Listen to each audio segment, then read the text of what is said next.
একদম সোজা সাপটা একটা কথা দিয়ে আজকের এই আলোচনাটা শুরু করি। শহরে জীবনে ধুলো, বালি, কড়া রোদ আর ট্রাফিক জ্যাম এসব থেকে বাঁচতে আমরা সবাই চাই আমাদের ছোট্ট সোনামণিদের ঘরের চার দেয়ালের ভেতর একেবারে নিরাপদে রাখতে। মানে এটাই তো আমাদের সহজাত প্রবৃত্তি, তাই না? কিন্তু বিজ্ঞান আসলে কি বলছে?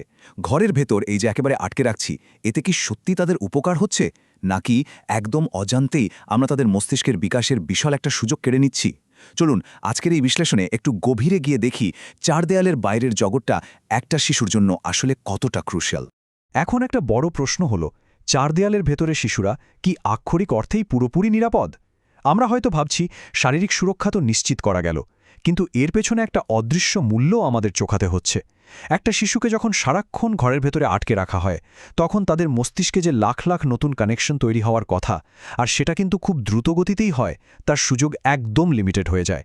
মানে শুধু নিরাপদ রাখতে গিয়ে আমরা হয়তো তাদের মানসিক বিকাশের একটা বিশাল সম্ভাবনার পথ আটকে দিচ্ছি।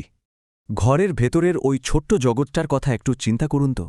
প্রতিদিন সেই একই স্বাদ, একই রকম আলো, একই শব্দ আর সেই চেনা কয়েকটা মুখ।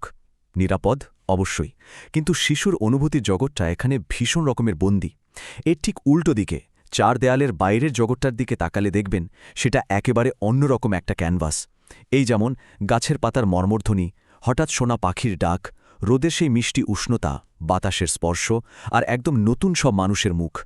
বাইরের জগতের এই যে প্রতিটি নতুন অনুভূতি, এগুলো শিশুর মস্তিষ্কে একেবারে জাদুর মতো কাজ করে, নতুন নতুন নিউরাল কানেকশন তৈরি করে। আর সবচেয়ে ইম্পর্টেন্ট পয়েন্টটা কি জানেন? জীবনের প্রথম ৩ বছরে মস্তিষ্কের এই বিকাশের স্পিড যতটা ফাস্ট থাকে, লাইফের পরে আর কখনোই কিন্তু সেটা হয় না। আর আমরা যদি একটু বিজ্ঞানের চশমা দিয়ে দেখি, বাইরের পরিবেশ আসলে শিশুর জন্য পৃথিবীর সেরা প্রাকৃতিক ওষুধ। প্রকৃতির মাঝে সময় কাটালে শিশুর মস্তিষ্কের প্রিফ্রন্টাল কর্টেক্স অনেক বেশি অ্যাক্টিভ থাকে। এই অংশটার কাজই হলো সিদ্ধান্ত নেওয়া আর ইমোশন কন্ট্রোল করা। শুধু তাই নয়, বাইরের প্রাকৃতিক আলো শিশুর বায়োলজিক্যাল ক্লক বা সার্কাডিয়ান রিদমকে একদম ঠিকঠাক সেট করে দেয়, যার রেজাল্ট হলো রাতে দারুণ একটা ঘুম।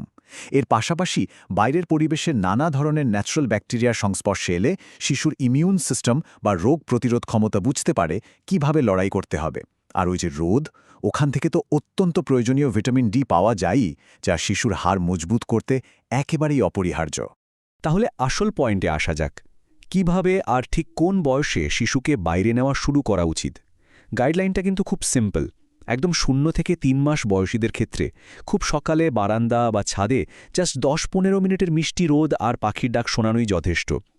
এরপর 3 থেকে 6 মাস বয়সে সন্ধ্যার আগে আগে আশেপাশের এলাকায় একটু হাঁটাচলা করা যেতে পারে, যা তাদের শব্দভাণ্ডার বাড়াতে দারুণ হেল্প করে।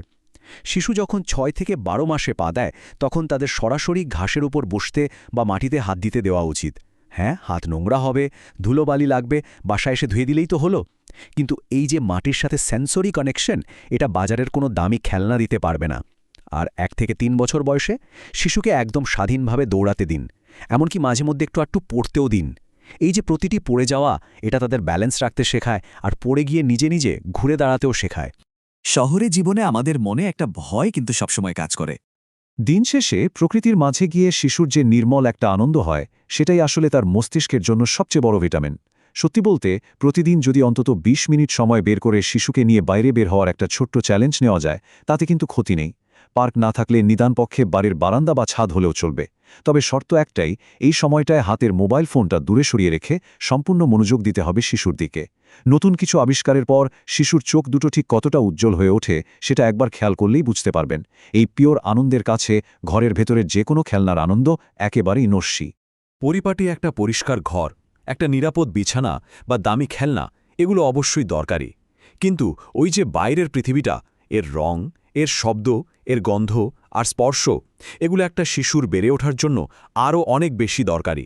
কারণ শেষ পর্যন্ত এই সত্যিকারের পৃথিবীতেই কিন্তু একদিন তাদের একা পথ চলতে হবে। সচেতনতার সাথে বেড়ে ওঠা এবং আত্মবিশ্বাসের সাথে অভিভাবকত্ব পালন করার এই পুরো জার্নিতে আমাদের আজকের আলোচনার শেষে একটা প্রশ্ন থেকেই যায়। ভাবুন তো, একটি সাজানো পরিপাটি ঘর কি কখনো ওই বিশাল বৈচিত্র্যময় পৃথিবীর বিকল্প হতে পারে? একটা শিশুর জন্য সবচেয়ে সেরা ক্লাসরুম আসলে চার দেয়ালের ভেতরে আটকে নেই, বরং সেটা ছড়িয়ে আছে